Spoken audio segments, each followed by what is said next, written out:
Hey guys, so I'm here today talking about Halo ODST.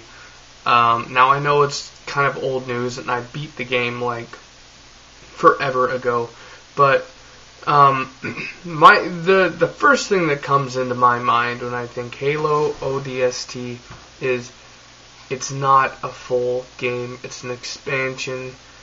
Don't expect to get a long experience out of it unless you plan on playing the firefight mode for a long time, because the campaign took me and Jared about I'd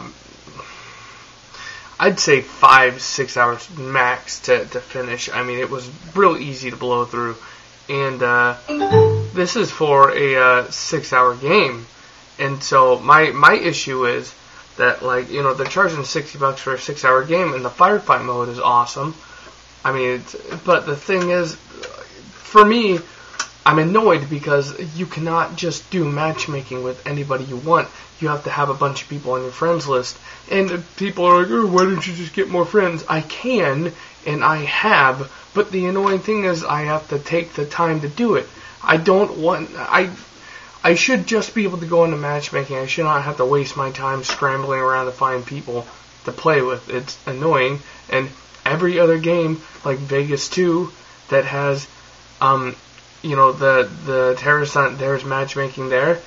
Or, dedicated servers. There's, on the Horde on Gears of War 2, there's matchmaking there. So everyone else that has done this has matchmaking. It's a standard. It should be that way.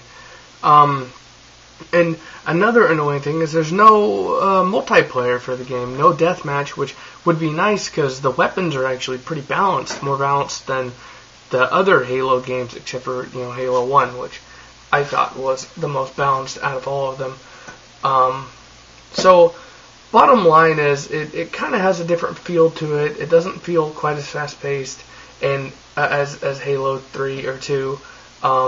And it's mostly long-range, mid-range combat. You're going to be using rifles most of the time. If you run in with a submachine gun or a shotgun, you're going to end up taking a ton more damage and probably die if you're on the higher difficulties. So it does have a different feel to it.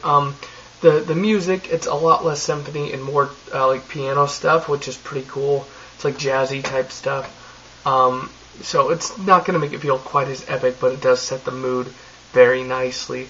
And firefight mode is fun. It's a blast. It just feels, kind of gibbed, considering you can't just go jump on any time. You have to have friends available at the moment. So, Halo 3... Oh, yeah, and by the way, you do get all those maps, the Halo 3 multiplayer maps, and it gets packaged with the Halo 3 multiplayer. Now, the question is, if you don't have the maps, it's going to make the game a lot easier to purchase. You're going to want that more likely than me. I already bought all the maps.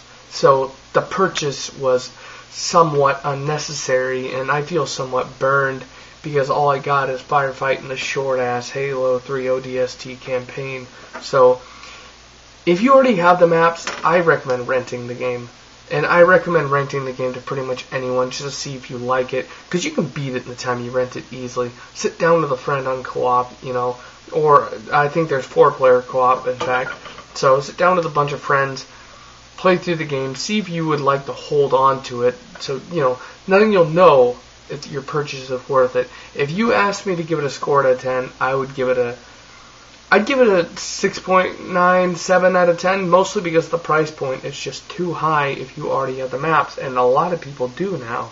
So, Halo 3 ODST, giving it 7 out of 10. Definitely a solid rental, not so much a solid purchase for $60 for basically an expansion pack.